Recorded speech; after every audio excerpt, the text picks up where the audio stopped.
Namo tassa bhagavato arahato samma sambuddhassa.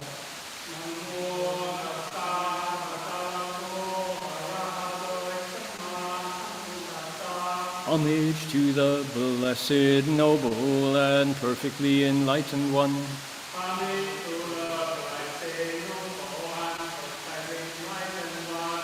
Namo sadanto suchedoye olahudi sanmyao sanputoshe.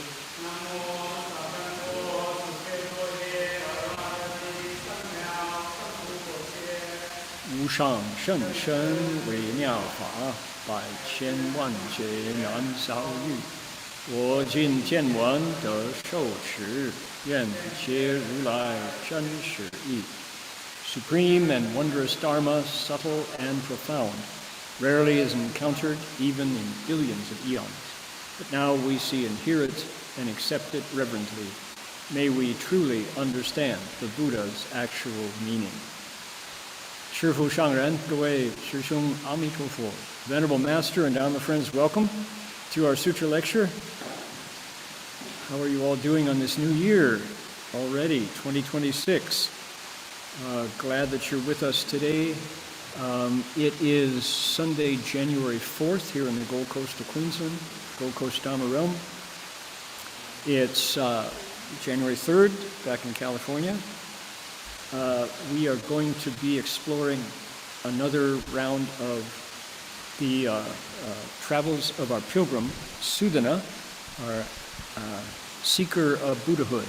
He's going to observe today about gods of two different kinds, and then bodhisattvas. So we've got a lot to cover. Let's get started. We can invoke spiritual presence here. We're in the middle of a big thunderstorm here in the Gold Coast. All of a sudden, that's the noise you're hearing in the background.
And we would like to formally, respectfully acknowledge the Kombu people, the Ugambe language region, as traditional storytellers and custodians of the land where the monastery is located.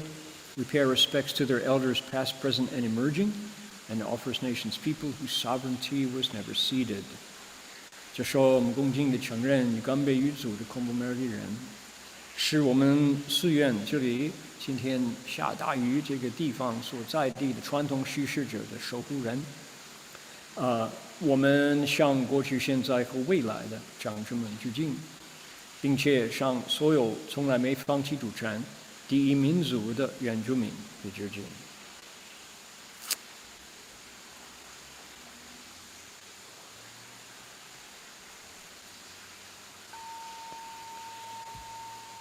A bell sound wide resounds throughout 100 million worlds. The Buddha's law is heard and spread all throughout the triple world. The wondrous sounds that everywhere fill the Dharma realm with peace. May those who hear it gain the strength to follow in faith the Buddha's path. 众生传3000劫内，佛法扬万亿国中，共寻其法界和平，利益报他能获得。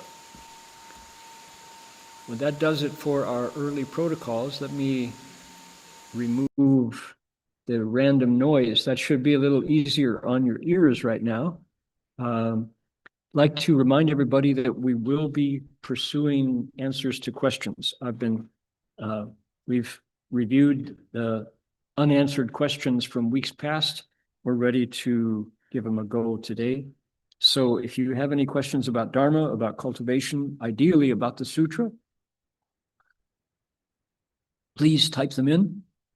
Our faithful and fearless volunteers will translate them, post them, and we'll get a chance to discuss. Okay, I'd like to welcome everybody who's here from Australia, from Fremont, California, our Vietnamese translators in Alameda, California. That slow brain here. Where else? Let's see, Vancouver, Shanghai, Taipei, Saratoga, Heilongjiang, Sacramento. Okay, Shanghai again, Beijing. Now these are people who are typing Beijing. It's not the Chinese characters. So we've got people who from the East report to the West. Here we go. In Oregon, Jan is here, Mai and Sun Ming Fang. Sung Fu, Elk Grove, California, San Leandro, Rosemead, LA is highly represented. Oklahoma, where else? Taipei, okay. Guoji's in Taipei, all right. Virginia, where else? Malaysia, Taipei. Now, 我们改到另外是那个地球的另外一半就说北京唐山。河北唐山OK， 哈尔滨、北京江苏安徽、天津let's see here， 还有什么地方？四川 OK， 南充、深圳、辽宁、悉尼就是我们这边 OK， 山东、西安、黑龙江、江苏兰溪 OK， 还有苏州。安徽宿州不是苏州那个地方 ，OK， 浙江、吉林、安徽、淮南市、张家口，黑龙江、北京、唐山、天津、江苏、珠海、马来西亚 ，OK， 手机那个地方，深圳，洛阳中国的发源地。Shandong, Henan, and Harbin. Okay, good. So fascinating. I just love traveling around the planet with our audience who's come with us together to investigate the Dharma. Okay. now that we've got the microphone sorted out, the rainstorm is calmed down a bit. Should have a better quality audio for you. What are we going to talk about today? We're going to talk about the gods. And we began last week because, why? Our pilgrim Sudana is bowing to a teacher. His name is Haichuan Bicho. He's a monk. He's in Samadhi. And in his state, from his body, from the skin pores of his body, are coming clouds of beings. We're touring around what are called the 10 Dharma realms, all the different ways to come to life in a different body. And the sutra tells us about what Sudana is watching, and he's seeing the different parts of the body produce different qualities, different categories of beings. So the lowest, in quotes, but by no means, the sutra doesn't divide them in terms of value. It's just that, I guess if you had to say how do they measure, it's wisdom and blessings. So the lowest level are who? Lay people and Brahmins and cultivators. So elders, they say, Gangzha. So those in human society, these are the leaders of human society, but given all the different ways of being alive in Buddhism, this is the lowest category. If you take Buddhas, Tathagatas is the highest. So the lowest of these distinguished citizens are coming out of Haichuan Bicho's feet. And then we go travel up to his calves, to his knees, to his thighs, to his chest, and on up. Last week we had from his eyes issued suns, S-U-N, like the sun in the sky. And they were shedding light everywhere. Then at the end of last week's lecture, we got to chakra. And I started to talk about chakra. And what's fascinating about this quality of God, G-O-D, right? This is a God, is to find out everything the sutra tells us about the God chakra. And then you add an S to the end, and it's gods. There's many, many, many, many of them. And right away, so here I am. I was raised a Methodist, a Protestant Christian. And when it comes to gods, there's not more than one. There is one only, one alone, and he is supreme. And there's, this is very sensitive territory. You don't go lightly into talk about gods where I come from, because it's called blasphemy. There has been more blood shed over this single issue than anything probably except oil in the world. Certainly territory, land, but nobody gets hotter than people who feel like you have insulted their God, their way of talking about the holy, the supreme, the spiritual, So for me to present this information as if, very happily, lots of gods. We're talking about gods today, plural, not just one kind, but two kinds. We've got Brahma gods in a minute from a different level of heaven. I say this, I want to put a context around this so that we can better digest this information from the sutra. And I want to put it in a historical context and also a religious context, because why? People know about Venn diagrams. How do you say a Venn diagram in Chinese? It's a way of putting information that in circles that overlap, V-E-N-N, a Venn diagram. And so if you talk about Buddhism in a Venn diagram, it overlaps with Hinduism. Because why? Let's draw a big circle and say, here is Hinduism. Well, Wei Entu, there you go. So Wei Entu, how? So the Buddha was a prince who grew up in an India where there was already a religion, multiple religions. India is the mother India, is a place of polytheism, Dorshan, right? Multiple gods.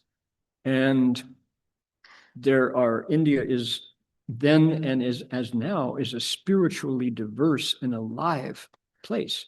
There's just multiple ways of touching the spiritual in India. So the Buddha's father, his entire family, his entire context were not Buddhist. There was no Buddha. There was no Buddhism back at the time the prince was born. So after his awakening, he began to teach, and followers from other religions would meet the Buddha, this newly awakened human being who got a Buddha's name, Shakyamuni, after he woke up. He used to be Gautama, used to be, Siddhartha, but now he is the awakened Buddha. He's the awakened, the Buddha is a title of a human who woke up. And formerly Hindu, Brahmin, yogis, Sufis would meet him and suddenly say, I want to follow you. I want to do what you do. Whatever you are, that's what I am. Buddhism was born. So Buddhist followers, although the Buddha never said he was going to start a religion. So, okay, so we have a Venn diagram of Hinduism as the context, and then Buddhism growing around it, from around it. And they overlap in many ways. Here is one way they overlap. The English word, it would be cosmology, the way of describing heavens. When you look up, what's up there? Cosmology. How do you describe the non-material heaven side of life? So one of the ways is talking about gods. In Sanskrit, it's devas, right? In Chinese, it's tianren. And heaven, that place, is tiantang in Chinese. But Buddhists don't talk about it that way. They say, oh, we have many, many layers of devas, of heavens. Okay, so put a pause on that one, right? So Hinduism and Buddhism overlap in our Venn diagram, the way they talk about multiple heavens, multiple gods, many, many levels of gods. Okay, put a pin on that one, hold that thought. Come back to the religions that emerged from what we call the Holy Land, from the Middle East. And if the number one most easily available lens to look through is the Bible, the Holy Bible. Because why? The dominant religions of Middle East and then Europe and then on to Americas were three: Judaism, Christianity, and Islam. They all stem from the Bible. In Islam, it's called the Holy Quran. But I grew up with a split where at church on Sunday, the pastor had to read from the Old Testament, from the Torah, from the 5 books of Moses, the Pentateuch, which the Jew is the heart of Judaism. And he would read a few lines from the Old Testament, and everybody would nod their heads. And then he would switch over to the words of Jesus in the New Testament. And every Sunday it was like that. You bow to the Old Testament, and then you learn from Jesus. So it's a very historically two-legged kind of experience. All the same, you're talking about a single God, monotheism, monotheistic, one God only, one God alone. That God is a creator. He made everything, heaven, earth, people, all of animals, etc. So this is here I am in English here in Australia, talking to an audience that is right now online. There are 80 of us here on Zoom, and there's probably 30 of us on YouTube, and another 30 maybe listening in Vietnamese. So the Chinese-speaking, Chinese cultural half of the audience today probably doesn't care about monotheism unless you may be a Chinese Christian. Maybe you're listening in Singapore, maybe you're listening in Malaysia, and your kids are going to a megachurch somewhere, out where Christianity has become hip. It's the new socially trendy religion. It's kind of cool to get baptized and have friends who are familiar with the Bible. Okay, good enough. That's a legitimate, that's how religions spread. Likewise, Buddhism is coming to the West. But many of the people listening to me today are absolutely unaware of the power of monotheism to dominate the intellectual discourse. How if I were to casually say, oh yeah, Buddhism talks about gods, there are people who would react to that as if I'd slap them. You are clearly deluded. You are misguided. What are you talking about? Gods? You're joking, right? Why? Because blood has been shed over, do you believe in God? And if not, violence follows, So, okay, this is the context into which today's lecture emerges. All right? So far, so good. That's just to get us set up for today's lecture, because Sudana is watching chakras come out from the body. I'm going to close this and then open it again to get it shaped correctly. There we go. There we go. So it is here. This is where we began last week with now I'm going to just read, since we've already explained it. I'm just going to read the English, and then the Chinese will begin with the next level, which are the Brahma gods. But here's what we heard last week, and people are welcome to join me if you care to. Here we go. Hundreds of thousands of millions of Lord Chakras who had mastery over experiential states came forth from the white hair hallmark between his brows. A precious Mani jewel was set upon the crown of each Lord Chakra, and its light illuminated all the celestial palaces.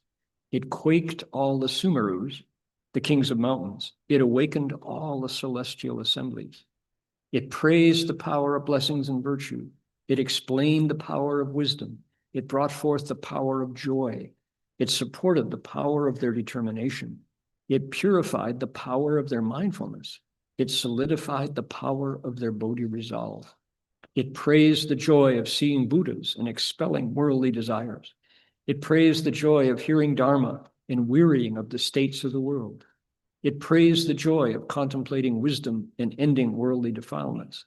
It stopped the warring of the Asuras and ended their contention and affliction. It destroyed the mind that fears death.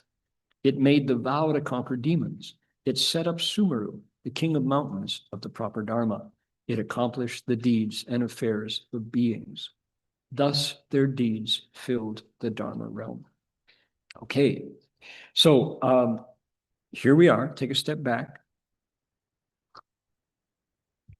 Sudana, our pilgrim, standing here with his palms together, probably his mouth is gaping open, because his teacher, with whom he has not shared a single word yet, is demonstrating his samadhi. He's showing what he can do with his meditation. When he meditates, from his body, clouds of beings appear. And each of them does things that are typical of those beings. So we've had all the different gods and dragons and eightfold pantheon, Tianlong Babu, and they've all done their specific behaviors. Here come Lord Chakras. So Chakra, who is Chakra? He is Deva Raja. He is chief among gods. He's the boss of all the other gods. And yet, when we say that, you have to be specific, because in the desire realm, the realm closest to us in the heavens, there's 6 levels of gods. Shakra is only number 2. So to say he is chief among gods of the heavens on Mount Sumeru, which is the way the Buddhas, when the Buddha described the way that the world is built, he said, in the center is Mount Sumeru. This number 2 heaven, called the heaven of the 33 gods, Triyastrimsha heaven, Sanshasantyan, it's on top. Halfway up Mount Sumeru is the first level of heavens, which is the heaven of the 4 gods, the 4 kings. They are called wheel-turning sages, Zhuanlun Shengwang. We talked about them last week. They were before the suns that came from Ocean Banner's eyes. So here's chakra. And as we find out, what's the first thing that happens?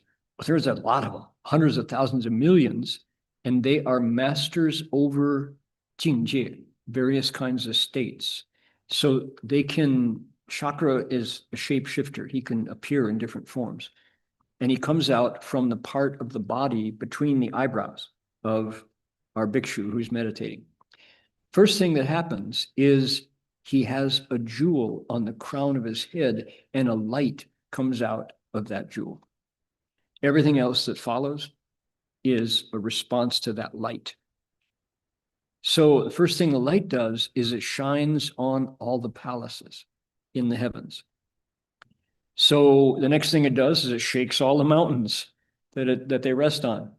And everybody who is there, all the other gods, get awakened. So powerful light, big light coming out. From here on, we get to hear a story about chakra. And those of you who have been listening to Buddha Sutras for some time have picked up bits and bobs about chakra. We get this story about him. Oh, Lord Chakra showed up to test a cultivator to see if he was, how strong his samadhi was. Could chakra tempt a cultivator? And if not, cultivator passes. Chakra was your tester. He was like the judge who said, you can go up a little. He's your examiner, right? We hear that chakra, sometimes he comes down and he tests cultivators who are full of themselves, saying that they have deep samadhi. Chakra is able to move their minds and they fail. So these stories are there. What else? We hear about Indra's net.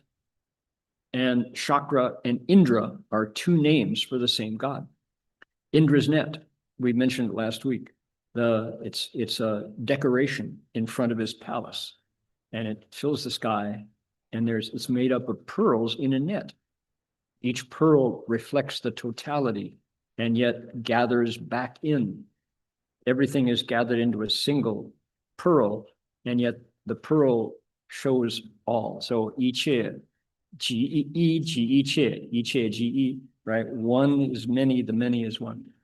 That's one of the beautiful symbols of Buddhism that is known beyond Buddhism is Indra's net. That's kind of it's a very attractive kind of a symbol for totality and unity. So there's a bit in a bob about chakra. Oh, he's got this decoration in front of his palace. How cool is that, right? What else? Well, there are many chapters of the Avatamsaka Sutra that are full of stories about chakra, but you just get a little bit of it, piece in there. If at some point we are still alive and explaining the Avatamsaka Sutra, we may finish with entering the Dharma realm. We'll be in this chapter for some time.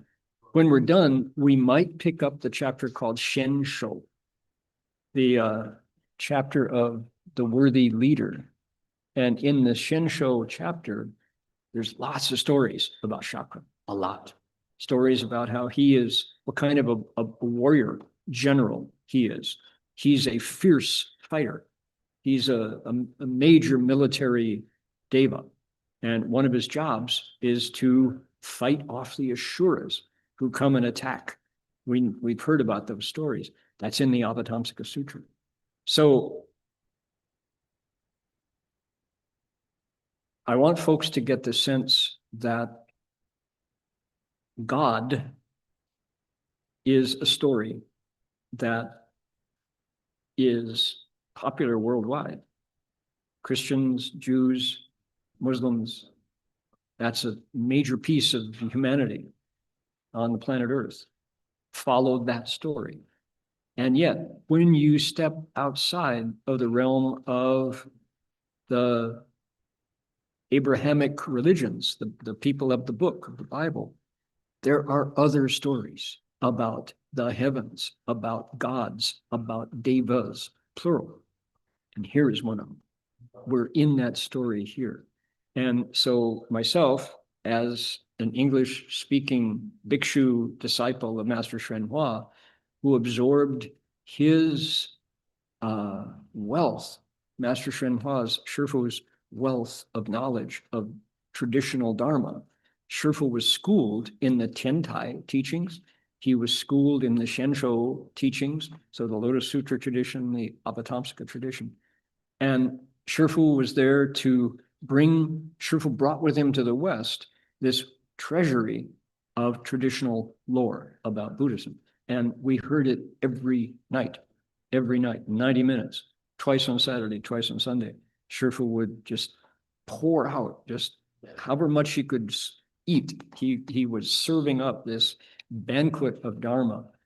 And so this is another story of when we say God, we are not limited to the patriarchal God of the Hebrews, right? Here's another story about gods, plural. Okay, so I want to talk about a Venn diagram, one two, right? There's an overlapping circles about gods, and it's a lot. And I think at some point people are going to get tired of my voice, and I have to go.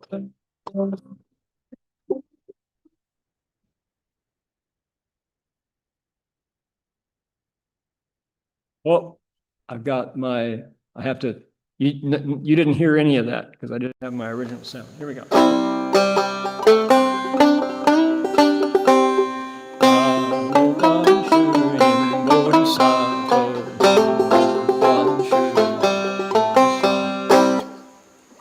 Palate cleanser. Hard to digest all this information. But the way I want to bring it to you is to say, it's a story. These are stories. These are wonderful stories. Who says the Avatamsaka Sutra is nothing but philosophy? You can't understand it. Not. We're finding out about gods, plural, and about heavens. So let's take a look. We know that the gods who come out have a jewel in the crown of their head, and the jewel sends out light. And the light shines up on where you live in the heavens. All the mountains shake because it's a happy shaking, and everybody wakes up. Okay, what does it do? Look at all this story. You got praising, explaining, bringing forth, supporting, purifying, solidifying. What? Blessings and virtue, the power of wisdom, the power of joy, the power of determination, the power of mindfulness, the power of the Bodhi resolve. That's what chakra is about. He's there doing the Buddha's work. He is a spokesperson for the Buddha, isn't he? Right? What was that in Chinese? We went past in a hurry. He's talking to all the devas, waking them up. He's kan, he is shuo, he is sheng, he is chi, he is jing, he is jian. 什么呢？福德力、智慧力、起要力、起智力、起念力、菩提心力. Okay, he is there just saying everything good about Dharma, everything good about Buddhism. What do you come to cultivate for? I come for blessings and virtue. I come for wisdom. I come for joy. I want determination. I want mindfulness. I want the Bodhi resolve. Chakra says, you're my audience. Let me tell you about it. I'm going to make you happy. I'm going to satisfy. You'll be a satisfied customer when you come hear chakra speak Dharma, right? What is he doing in his palace that the Indra's net's in front of? He's speaking Dharma. He's letting people discover all the good stuff about cultivation. Okay, he's back. He's praising what? Praising the joy of seeing the Buddhas and getting rid of your worldly desire. Saying money, yeah, money is okay. Money is useful and helpful, but it brings as much unhappiness as it brings joy. However, if you see the Buddhas, the joy is permanent. It's there forever. Your heart is enlightened and awake. That's the kind of desire you should have, the desire to see the Buddha. What else? He praises the joy of hearing the Dharma. Oh my goodness. Wearying of the states of the world. What is a worldly state? The idea that gambling is joyful. I listen to podcasts and there are local advertisements. The podcast comes from the US, but the advertisements come from Australia. And the latest one that I'm hearing is betting on NBA, betting on basketball teams. So there's an ad, the company is saying, we will take your bet to you say if the Golden State Warriors are going to win this year, have a winning season. And then it ends the advertisement by saying, what else could you be doing with this money? Bet wisely. If you are addicted, here's a number that will help you get out of addiction. So that's a state of the world. It's a disease. Gambling is a disease that the advertisement saying, please come gamble with us. But you know what? You could probably be doing something else with the money and it's addicting and we will help you, right? This is a state of the world. Are we weary of that? How strange we are. How strange. Smoking, right? We get addicted to nicotine, to tobacco. Clearly, it will kill you. It is a fatal disease, lung cancer, and yet we get addicted to it. How strange we people are. Okay, and so these are the states of the world. Chakra is there saying, hey, there are states in the Dharma where you can see far, where you can avoid making mistakes, where you can talk to your family and establish relationships based on love and kindness. That's the Dharma. Would you rather, So he's doing this kind of thing. He's praising the joy of hearing the Dharma, and then praising the joy of contemplating wisdom and ending worldly defilements. Okay, so put this in the mind. Remember this. Chakra is what do you say? Chakra is here telling gods to straighten up. He's telling the gods to improve their lives and how to do it. So he's what do you say? He's a preacher. Chakra is preaching purity. He's preaching goodness. He's preaching wisdom. And I just we talked about an overlapping diagram of two different religions telling a story about a god. Hinduism doesn't see chakra the same way. I just wanted to point that out. We'll come back to that. Here is chakra as a force for good, and he's a preacher for virtue. There are people who know stories of chakra who would go, that guy, what he's telling you to be good. Okay, just mark that one. Okay, now the story of chakra says the light that comes out of the jewel on the crown stops the fighting with the Asuras and ends their contention and affliction. This is a major story about chakra that overlaps not only with India, but with Greece and Rome, the Hellenistic cultures further west than India. Why? Because as we mentioned when we were talking about the Ashura group coming out of Ocean Banner, there's a story about Mount Olympus. And the god there is Zeus, chief among gods.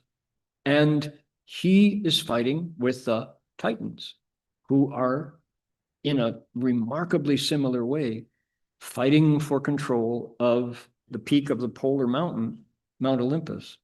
And it's a constant battle between the chief of gods for the Greeks and the Romans and the Titans, who look for all the world like Asuras when we get to India, shared by Hinduism, Buddhism. So this fascinating stories that have been told by human beings from the dawn of our cultures. Similar stories. I find that fascinating. Here is the Buddhist version.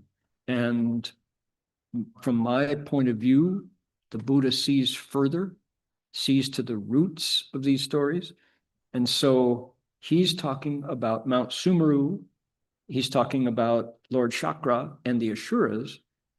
And if you go far west, past India to Greece and Rome, it's a different mountain, a different god, and a different contending race of beings called the Titans. But when you put them together, they're almost indistinguishable. They overlap. Fascinating. So what's the story? The story is there's this race of beings called Asuras who have, for the way that the story arises, they were thrown out of the heavens by Chakra because they got drunk. They drank too much soma, ganlu, and there's another part of the story that says they stole it and didn't give it back. And as a result, when they drank too much of it, they were pushed off of the roof of Mount Sumeru down to the bottom, which is where they live. And they're being suppressed by the four kings, the four world ruling kings. So they resent that. The Asuras want to get back. They want to come back up to the top of Mount Sumeru, but Chakra is such an effective soldier and general leader of troops that he is able to use psychic power, Shantong, to defeat them. And he does so without bloodshed. He scares them into running away because he can make his body appear a wrathful, vengeful, terrifying opponent that the Asuras, even though they are huge and powerful, they don't want to fight him. So he's able to get them to throw their weapons down and retreat back down to the bottom of Mount Sumeru, where he threw them out originally. So here's the story from the Buddhist point of view. And Shifu would say, 有天福,没有天权. The Asuras have the blessings to live above Mount Sumeru on the summit, but they don't have the power. They don't have the authority. So Chakra is able to defeat them, but it's a battle. It's an ongoing battle. And we get some of the details of the story in the Sutra, where it says there's a tiangu, this drum. It's a war drum. When the war drum sounds, boom, boom, boom, boom, boom, boom, boom, all the devas know to put down their harps and their beer and pick up their shields and swords and go to war to defend Mount Sumeru against the fighting of the Asuras, the attack of the Asuras. Fascinating, right? So you can be a god born in a god's body and still have to go to war against the Asuras. How amazing. So the light of Chakra's jewel, this precious Mani jewel set on the crown of their head, the light shines out, and what does it do? It calms the Asuras and ends their affliction. It says, face it, you're not going to win. Be content, be happy, meditate. Okay, how about that? There's that one line. What does it say? It says, 只修罗战断烦恼症. It stops the warlike affliction in the minds of the Asuras. So here is part of the story of chakra, as told by the Avatamsaka Sutra. Who would think? Who would think? Now, if you were raised in the world that I was, the religious world that I was raised in, and you heard this, one typical response would be, this is absolute blasphemy. This is heathen nonsense. None of it's true. It never happened. There is one God only. There's only always been one. We don't want to hear this pagan nonsense. Just dismiss it. So I am one of the, I think many of the people that I went to high school with would probably respond the same way. Because why? This is just too much, too foreign, too exotic, too strange, too bizarre. I have this blessing in my life that I was able to be raised in one story and yet be, after 50 years, thoroughly schooled in another story without having to deny the first story and say that there is only one story that can be true. Because we now have almost 100 folks listening here on Zoom. For many of them, they were raised in a world where there are Taoist divinities. The Yu Huang Da Di. He is a lot like chakra, another overlapping Venn diagram. The pagan tradition of China is called Taoism, Daojiao. Some people grew up where Confucius is revered as semi-divine. Confucius is not a god. He never wanted to be a god. He was a teacher. He was a political educator. He was a shape molder of civilizations. But people want to have something big and powerful to believe in, because otherwise it just seems like chaos. So Confucius gets made into something similar to a god. So that's the way we are. And here is one of these incredible stories about what exists right this minute in 2026, the way we count in January of 2026. Chakras, the current placeholder of the role of head chief among gods of the heaven of the 33, is on his seat today. It's going on right now. The devas, the levels of the gods, are all there right now.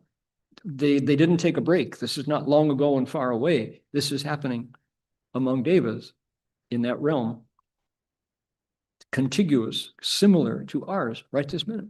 Okay? So when I hear this, I just think, man, how joyful to be able to expand the realm of my mind to see more, to see further about another absolute reality going on now. So the light from chakra's jewel destroyed the mind that fears death. In Chinese, I don't know how is that translated.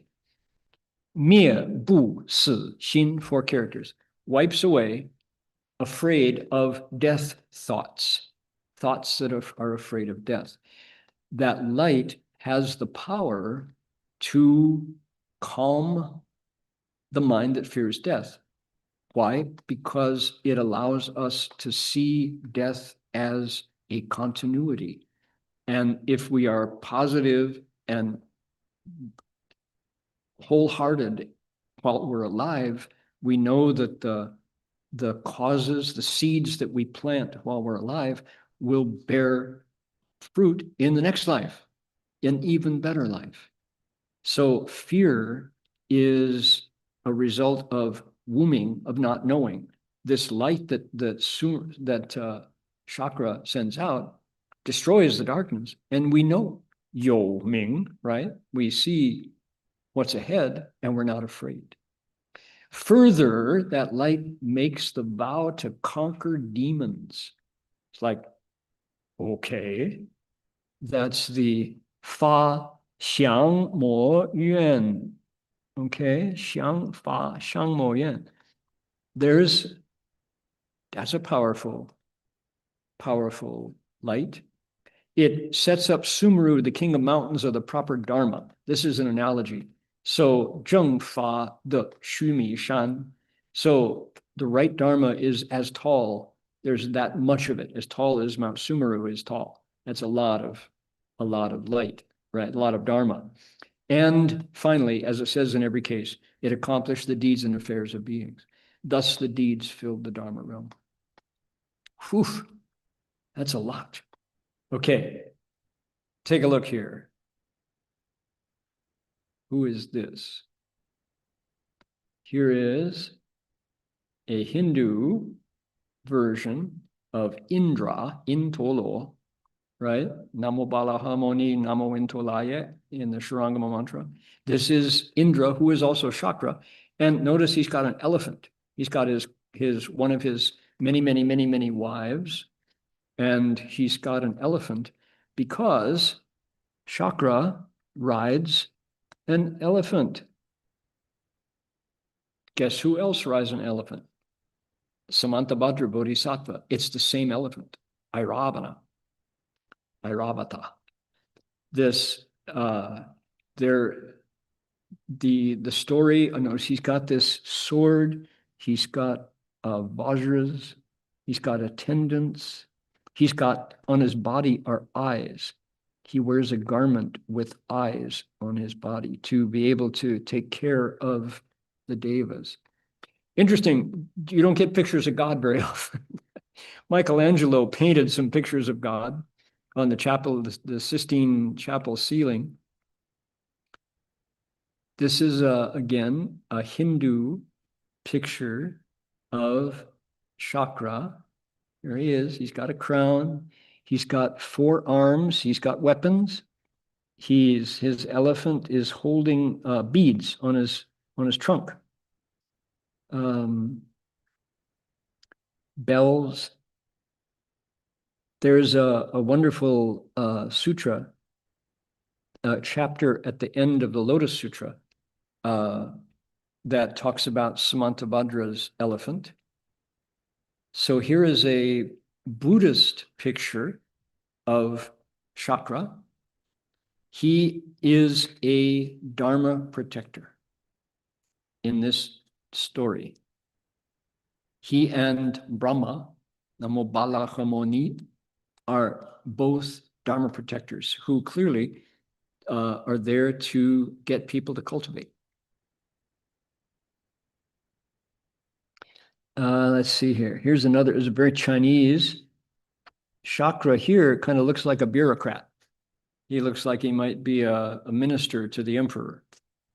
He's got lots of feminine attendants. He has a fierce shoulder behind him. Di Shi Tian, Shi Ti Huan Yin. Here he is. So this is an artist's rendering of what God must look like from the Chinese point of view. Di Shi. Okay.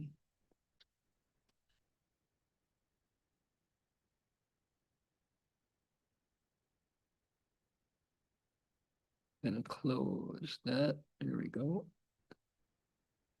Let's see here. Here is a Tibetan version.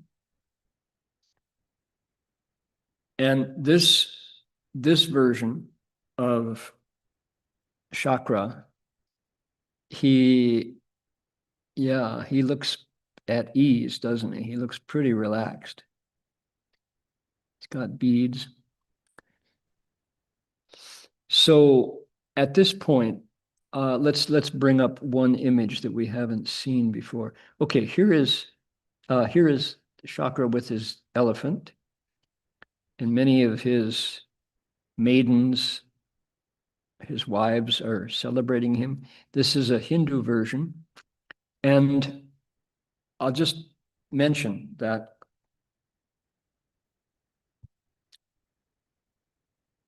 last week we talked about the stories of Chakra that came in India from 5,000 years in the past, through the Vedas, where Shakra is considered a creator in some of the early stories, but he has character flaws.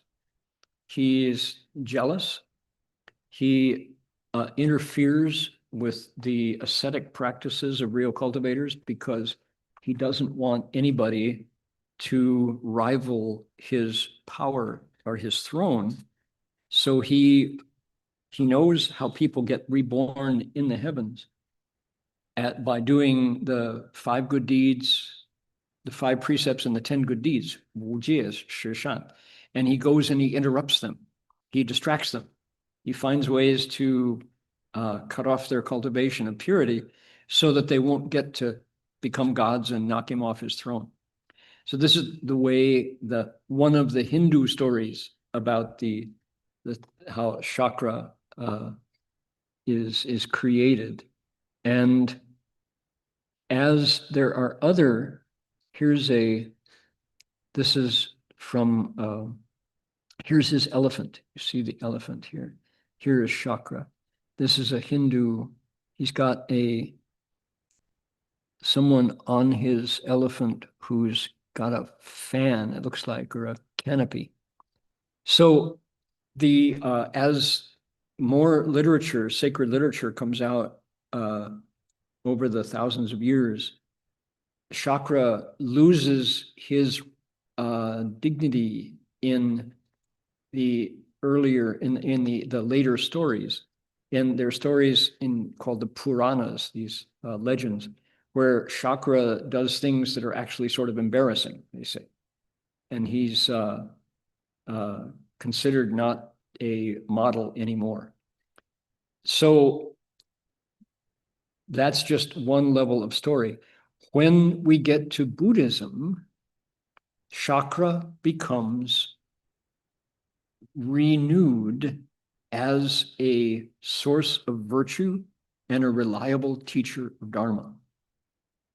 So I think this is fascinating as someone who is learning these, I love to find more room for the history, the back stories of these beings whom we're learning about. And Chakra's story, when he comes to Buddhism, he stands in for the Buddha to teach Dharma occasionally. And he has, we have that backstory about him being a poor woman who rebuilt a temple and re-roofed it and got 32 of her friends to join in.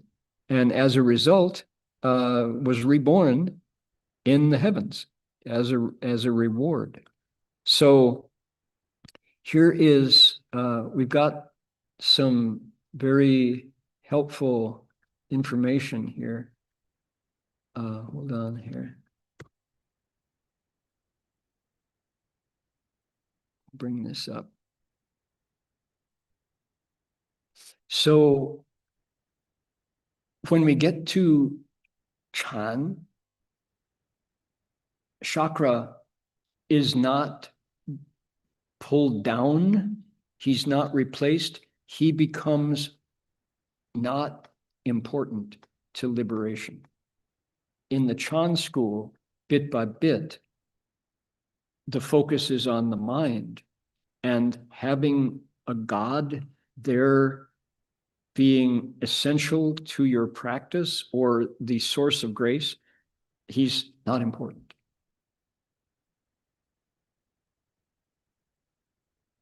Early Buddhism, chakra is the ruler of the 33. Brahma, we're coming up, he's next, the Brahma gods. They're higher, but not in power, but in subtlety. Because why? Chan Ding. When you can enter the Chu Chan, Ar Chan, San Chan, the 4 stages of dhyana, you move into the form realm. That's where the Brahma heaven gods are. They're both protectors, they're questioners. They see the Buddha beneath the Bodhi tree deciding whether or not he's going to teach, right? You know that part of the story. that it was the Brahma gods who told the brand new Buddha that living beings needed him and helped him decide to stick around and teach Dharma. Otherwise, he could have entered nirvana immediately. That was the Brahma gods. Chan says, okay, that's all good. We don't care.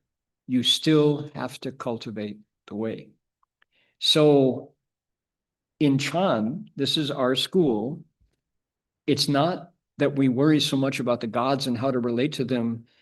What's more important is your next thought, the mind ground. Gods come from the mind ground, and we are told, don't go there. It's even that chakra in the heaven of the 33, it's like, yeah, you can stop there, but why? You're still in the samsara, right? Once you jianxing, see your nature, being a deva is just kind of like halfway there. That's not nowhere to aim for. So the highest of gods are still in birth and death. They still have ignorance. So Chan monks don't have to argue against Brahma. It's just they're not even, they're irrelevant to your own cultivation. Okay. In the early sutras, in the Pali, the Brahma gods teach, chakra shows up to protect the Dharma, to praise it, but in Chan, when you wake up, it's often unannounced and nobody knows. You have a teacup fall from your hand during a Chan session and you wake up in the Chan hall, right? Gods they're there to applaud, but they can't applaud. I'm going to sing a song in a minute where the gods come down and applaud. It's not anti-theistic. It's not that I don't believe in God. It's just we don't need the gods to applaud. When you wake up, it's not because the gods let you wake up. They don't have anything to do with it. They don't endorse your awakening. They don't sing songs about you. Although this is Chan, this is later. The song that I'm going to sing has this actually does happen because this is early Buddhism. So the gods are optional. They're optional. They're not important when you get to Buddhism, but they're there. That's the big difference. In my Christian background, God was central. He was everything, right? He's the whole story. Here, it's like, okay, he has his own karma to work out, so do I, right? Authority collapses upward, not downward. Chakra and Brahma live long, they're powerful, they get better as they meditate, but they're not awake yet. They haven't ended birth and death. So woodcutters, illiterate monks, workers in the kitchen can wake up here and now, and being a god is not better, right? The hierarchy is upside down. Enlightenment outranks the verticality of heaven. So I like this way. Chan doesn't demote, doesn't pull the gods down. It just outgrows them. They're doing their thing. I'm doing my thing. Okay. So,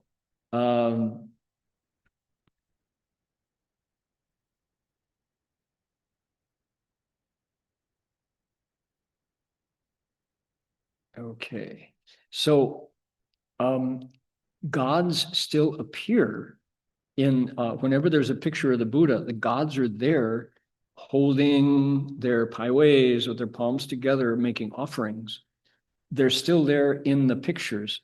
They function as Dharma protectors, but they are ritual furniture. They're not the basis of philosophy. They protect the hall. They can help you wake up, but they're not essential. Okay? I really enjoy this breakdown because it's so different from the story about religion told by half the world. The people of the book, the Abrahamic traditions of Christianity, Judaism, Islam. So the question now becomes, can we get along? Can we allow a different story to exist without having to say it's right or wrong, or fight it, or kill those believers, or call them heretics or pagans or disbelievers? So, yeah. Where I grew up, in the Great Lakes area of America, United States, your opportunity to hear a different story is rare. Nobody is telling a different story. It's a very insular, inward-looking kind of there's not cosmopolitan. It's not, well-read. And yet on the coasts, in San Francisco or New York, in Vancouver, in Atlanta, in big cities, and of course now here in Australia, Buddhism, another story is making itself heard, and people approach through different doors. The widest open door now is called mindfulness, which is people discovering that looking within is helpful to getting through the anxiety of the day. That the world has become so fragmented and chaotic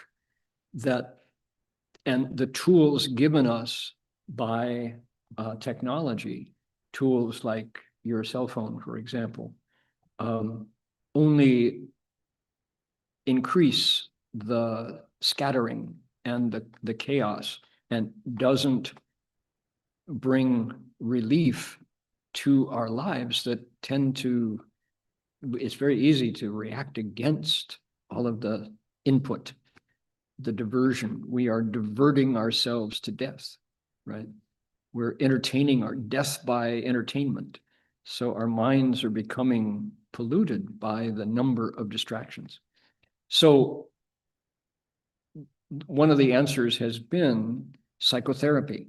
But psychotherapy is expensive, and not everyone can afford to find a therapist.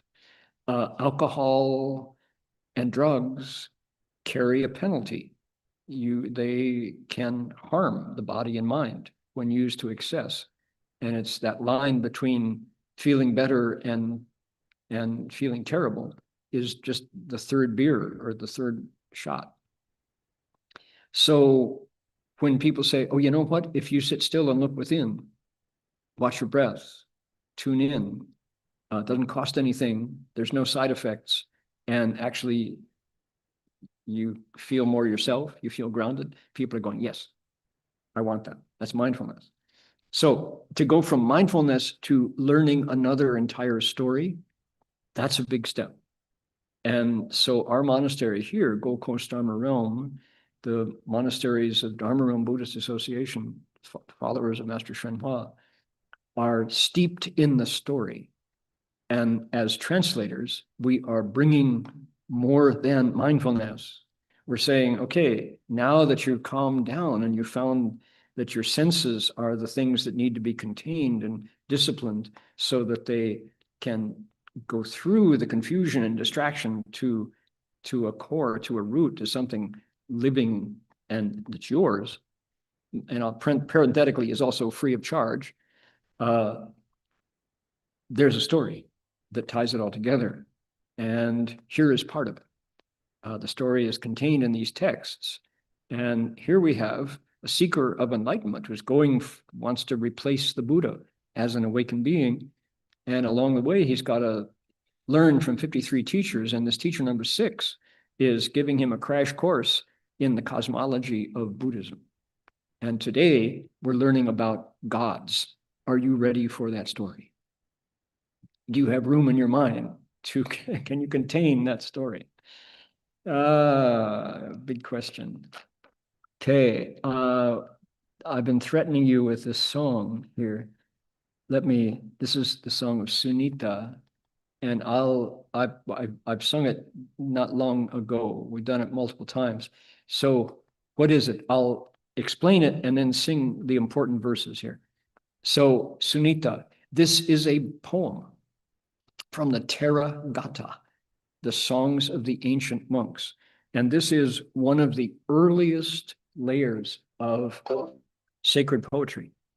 This is a real poem written by a historical figure who was the Buddha's last enlightened monk, his last arhat who woke up.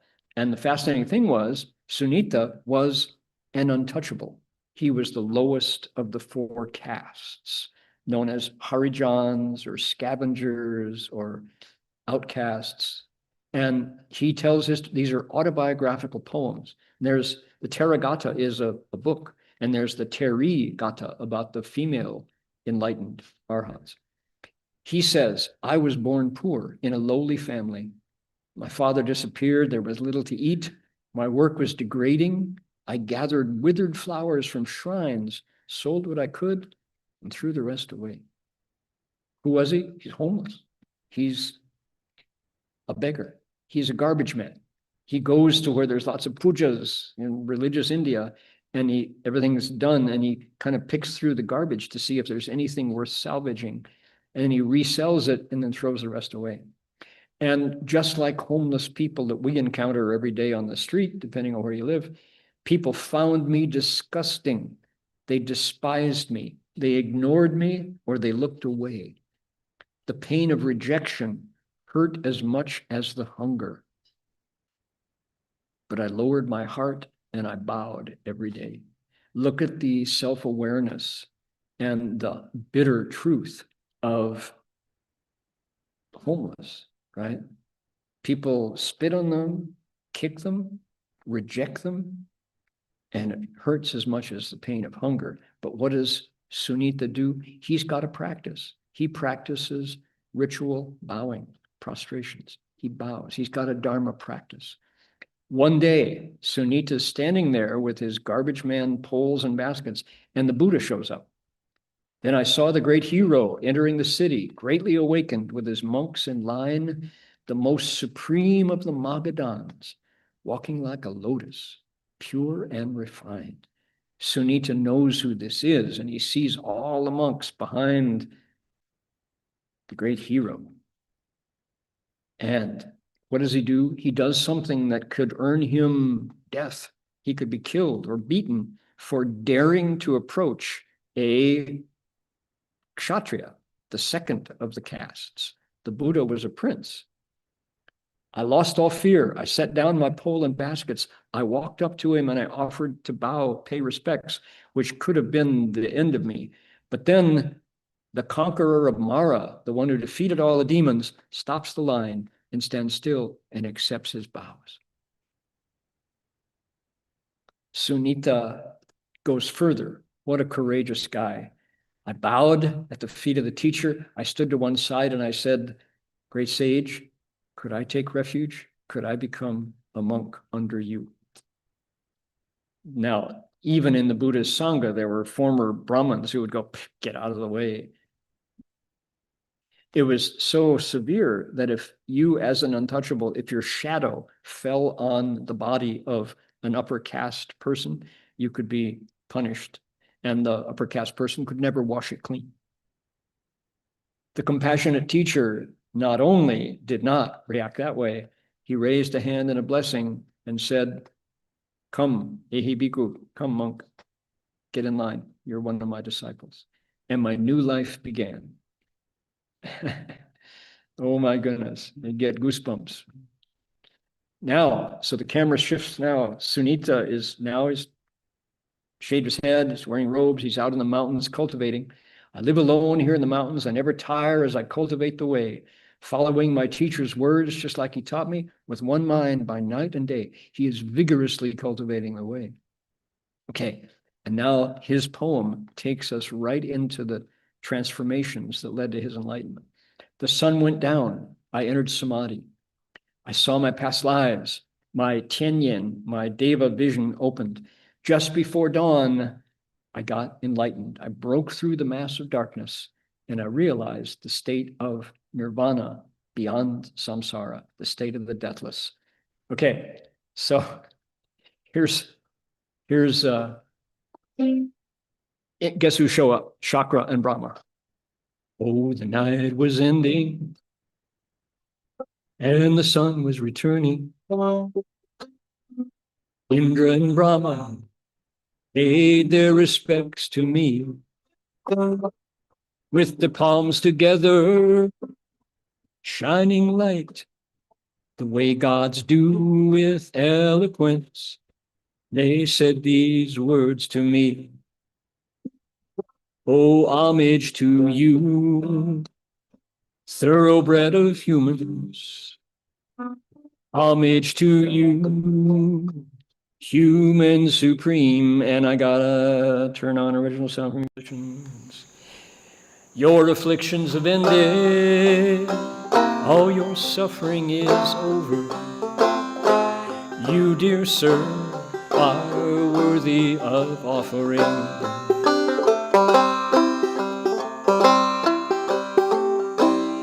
So Indra and Brahma, the very gods who we've been investigating, came down to witness and encourage the brand new Arhat.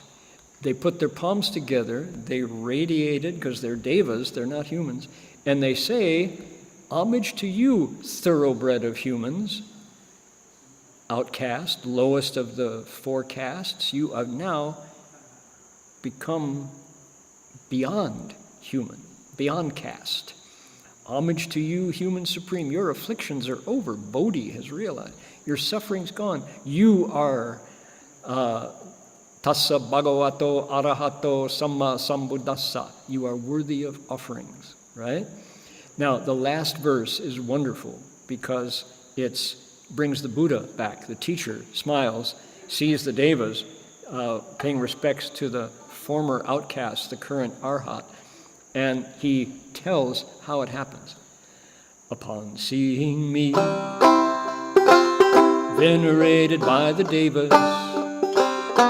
the teacher smiled and he proclaimed, through austerity, celibacy, restraint and self-control, he becomes a Brahman.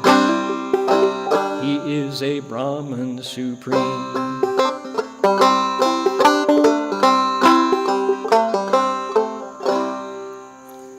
Which, of course, irritates the actual Hindu Brahmins no end, because here is the Buddha redefining what it means to be a Brahman. Fascinating. So there is an early layer of Buddhism where chakra is considered an encouragement to cultivators, and they're communicating. They're in the human realm talking to a brand new Arhat, whom they admire because they, Chakra and Brahma, are still in birth and death. So fascinating, the evolution of a story and the Venn diagram, the overlapping circles of what it means to be chief among gods in the context of a Hindu, of a Christian Judeo culture. All right, picking up to our questions. There are 101 of us online now. Here we go.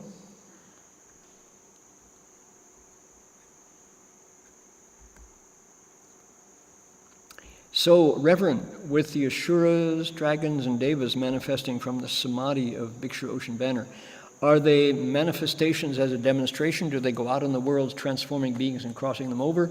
Is there an overall intent in this section for us? So I appreciate your thinking through the chapter. And one quick answer is maybe. It's possible. The sutra, what we have to work with is the text that's given us, and it's to give you an accurate, correct answer, I would have to know Bhikshu Ocean Banner's state, and I don't. I'm reading it the same as you are. I'm assuming that they're not just there, I mean, on one hand, they could be just there to teach Sudana, to show what the samadhi can do. Wow, cool. How neat that you can make these beings appear. On the other hand, that seems like a lot of effort wasted. My guess is that they all do function, just the way the sutra says. I can't imagine that Ocean Banner Bhikshu would do this carelessly or casually, not just to teach. It's possible. He's only teaching Sudana.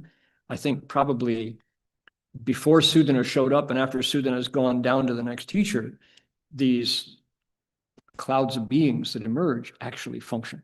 That's my guess. Can a being in human form have a Gandharva nature or form? I think so. They right?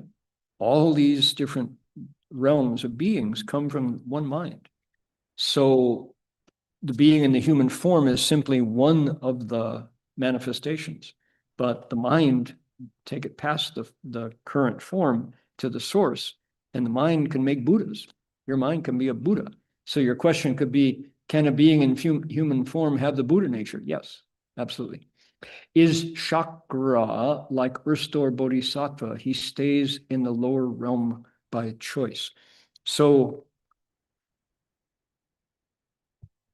chakra, the way the sutra presents him, is a placeholder. It's a role, it's a job. He's a civil servant, so to speak, only in the heavens. He's a deva servant.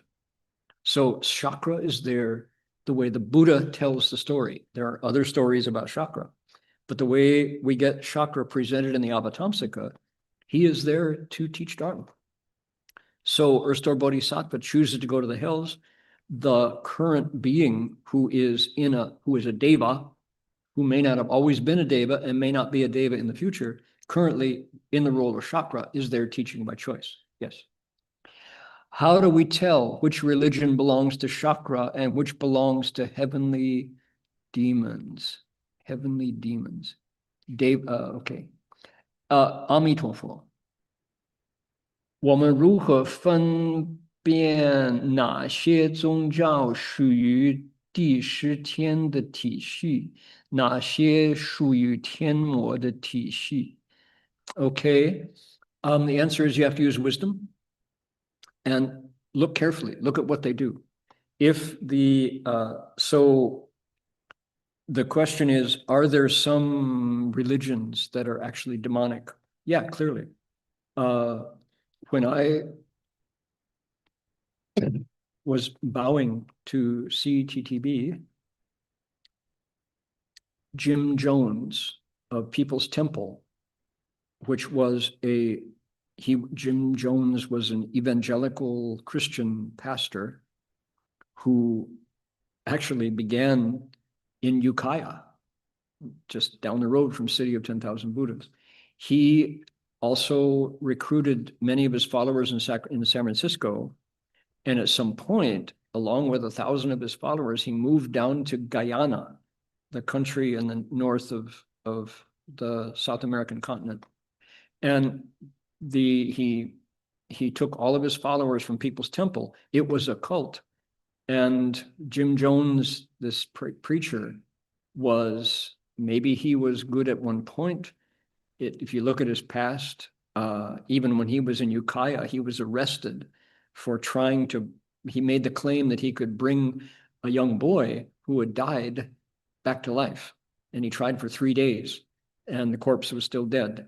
They arrested him and put him in jail, but he went down to San Francisco and became Jim Jones. And anyway, he and 900 of his followers drank cyanide-laced Kool-Aid, and they all died together. So that's a demonic cult. So how do you tell the difference? Well, look at what they do. Use wisdom. You can use the 6 guidelines. How do you tell which religion is genuine? So are they fighting? Are they greedy? Are they seeking? Are they selfish? Are they only out to benefit themselves, or are they honest? If the answer is yes, then there's something of value there, perhaps. If the answer is no, then they can lead you astray. So you have to use wisdom. Is Jambudvipa continent referred to planet Earth and the remaining 3 continents, different planet solar system? So the question is, does the cosmology, the way the Buddha described it, map correctly, exactly with the cosmology that we see with our 2 eyes and our 6 senses? No, different. We are still in duality. The Buddha's description of cosmology is no longer bound by duality. Even so that when you describe Buddhist cosmology, what's the next heaven? What's the 3rd heaven above the heaven, above Chakra's heaven, is the Suyama heaven, Yemotian. And there, the light in that realm doesn't come from the sun and the moon. It comes from the bodies of the gods themselves. It's called Shan, the well-divided time, Shan Bian Shi, right? So duality is made from the mind that is limited by language and thought. So if you can, while you're right now in your human body, if you can Wu Chan Ding, if you can enter into dhyana, the stages of dhyana, you can go beyond knowledge, beyond language and thought, right? So they say 言语道断，心行处灭, right? If you can reach that state, you can see the Buddha's cosmology. You're no longer bound by duality. So when you get there, which I am not, then you'll be able to answer your own question, okay? So there is no immediate overlap. So let's see here. Ask about the 53 visits of Sudana in the Avatamsaka. Are the 53 gods manifestations of the Buddha or emanations of great bodhisattvas? Depends on how you want to explain it. Master Changguan explained it in different ways, different times. Master Shenhua, Shifu explained it different ways at different times. Each of these spiritual guides possess inconceivable supernatural powers and spiritual attainments, yet they're all humble. So what are the profound meanings behind the 53 visits? So they are responding to Sudana's potential. Notice that Manjushri was the first one that Sudana met. So let's take a step back. Here is the Avatamsaka Sutra. 38 chapters describe the theory behind how you cultivate the bodhisattva path to success. Chapter 39, Ru Fa Jieping, what we're studying right now, is a story of someone who comes forward to do that. So Sudana is ready. He is Yisheng Chengban. He can do it in a single lifetime. Manjushri picks him out of the 300 youths who come out to listen to Manjushri speak Dharma. He says, you're the one. You are a Zaifa Qi. You can do it. Now, you need to go see this guy and go south, and he will teach you what you can learn, and then he will point you forward. So you could say that each of the 53 teachers are there specifically for Sudana to meet in order to help his mind come to maturity. When you, our questioner from Beijing, are ready, you will get a different set. Maybe you don't need 53. Sudana needed 53. So the deeper meaning of these visits is these are the stops along the way to bring his mind to maturity. And I really want to point out that of the 53, almost half are women. Because why? Sudana needs to develop his compassion, Da Bei Xin. And it's not only wisdom. Here, Hai Chuang Bhikshu Ocean Banner is expanding Sudana's knowledge of the Dharma realm, of the 10 Dharma realms. After bodhisattvas are next week, Brahma gods and bodhisattvas. Then we get Rulai, Tathagatas. Sudana's mind is being expanded. This is wisdom.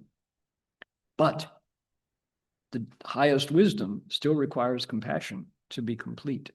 So all of these stops along the way, all 53, are essential for Sudana to wake up. When it's your turn, you may get a different set. Well, Manjushri is a reliable guide. He will show you when the time is right. Okay, let's do one more, and I got this time to stop. Here we go. My grandmother's been sick and suffering her whole life. She's over 80. Her health is worse. She often says she feels like she's a step away from dying. She believes in Buddhism and usually recites the Buddha's name and Guanyin. We advised her to recite Amitabha's name more often. We said the world was full of suffering. She should aspire to be reborn in the Pure Land. We said Amitabha Buddha will come to receive you. Pure Land is wonderful and free from suffering. She believes in Buddhism, believes the Pure Land exists, has been a vegetarian for 10 years. When we encourage her to sincerely seek rebirth in the Pure Land and recite Amitabha's name, she thinks we are cursing her to die sooner. She gets angry, says we are being unkind, says Amitabha is not good. How could the Buddha want someone to die sooner? Okay, what's best for her? This is the reaction we receive. How do we persuade my grandmother? We don't want her to speak respectfully about the Buddha. Okay, what do we say? Nong qiao fan zhuo, right? So something that is fundamentally very wholesome in the teaching of it has become an obstacle in itself. Back away. Just say, recite on her behalf. Maybe get a Nianfuji, get a Buddha's recitation machine, and it's the question is skillfully presenting the teaching. Maybe find a monk or a nun, a friend of hers, someone who she appreciates, someone who she believes. Sometimes family members are sadly just not the best. And she, no one doubts your sincerity, but sometimes you sharpen the knife until the knife gets dull, right? So find somebody else to deliver the message, or find some of her old friends to recite with her, just not you. And if she sees you reciting the Buddha's name, maybe that's the best. But back away in your urging her. You can sharpen the knife until it's dull. So don't worry. She's got plenty of blessings. Just find the right person, the right messenger for the message. Don't change the message. Okay.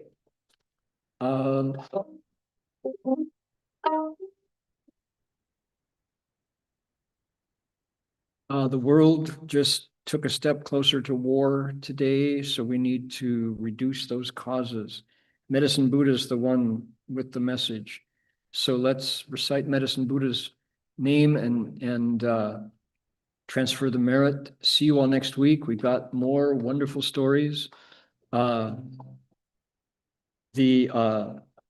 teachings of bodhisattvas from Bhikshu Ocean Banner are incredible. Coming up next week. All right, here we go. Oh, here we go. Original sound. There we go.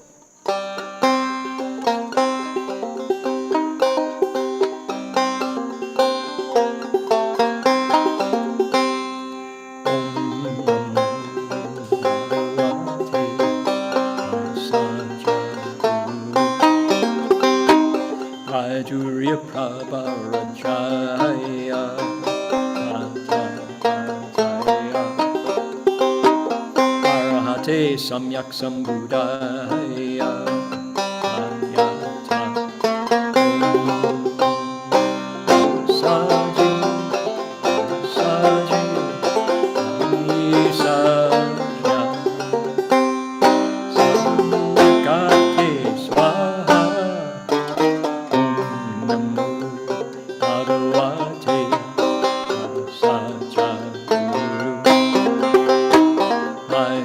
Pravarajaya.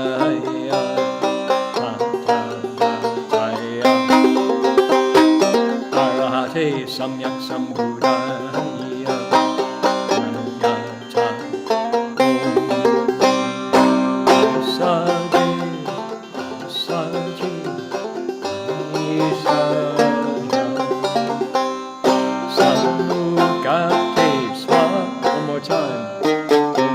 Om Bhagavate Saja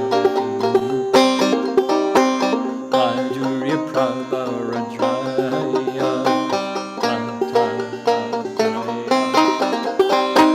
Arahate Samyak Sambuddhaya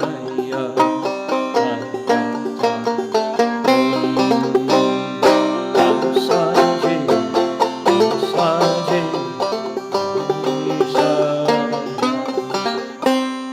Samukate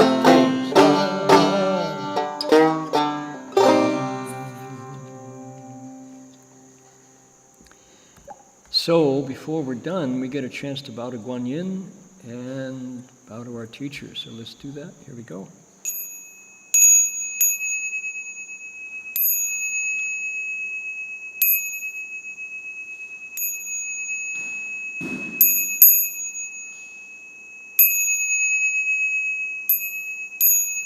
Bow in respect to the Venerable Master.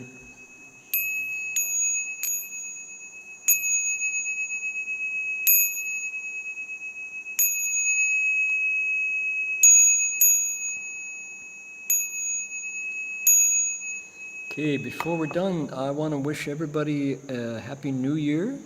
May this year bring you fullness of blessings and peace and joy. However you, we talked about religions today, but I know our teacher would say to us, do not fight. 我们不争. All right, see you all next week for more stories from Sudana's pilgrimage. Amitofo. Bye now.